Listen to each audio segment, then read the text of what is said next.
L'image de l'Amérique écornée, avec ces scènes de chaos à l'intérieur du Capitole qui ont fait le tour du monde. D'un bout à l'autre de la planète, les dirigeants choqués dénoncent une atteinte à la démocratie.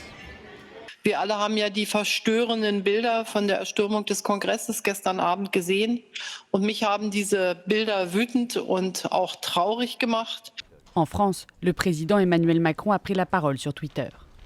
Quand dans une des plus vieilles démocraties du monde, des partisans d'un président sortant remettent en cause par les armes les résultats légitimes d'une élection, c'est une idée universelle, celle d'un homme, une voix, qui est battue en brèche.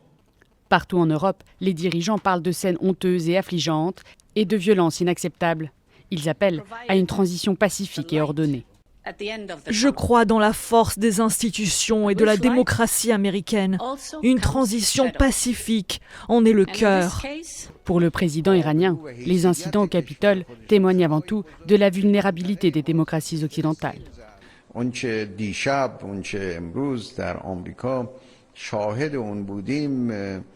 واقعا اولا نشون داد دموکراسی غربی چقدر فشله و چقدر سسته و بنیانش یه بنیان قوی نیست و ما دیدیم که در این کشورها متاسفانه علیرغم اینکه علم پیشرفت کرده صنعت پیشرفت کرده. Même son de cloche en Russie, où la porte-parole du ministère des Affaires étrangères fustige un système électoral archaïque qui ne remplit pas les critères démocratiques.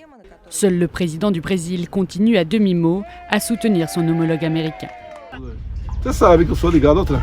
Sim. Você já sabe que a minha resposta aqui. Sim.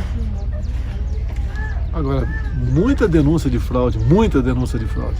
En Chine, le ministère des Affaires étrangères a comparé les violents incidents aux manifestations pro-démocratie à Hong Kong, déplorant que ces dernières n'aient pas elles aussi été condamnées par les dirigeants internationaux.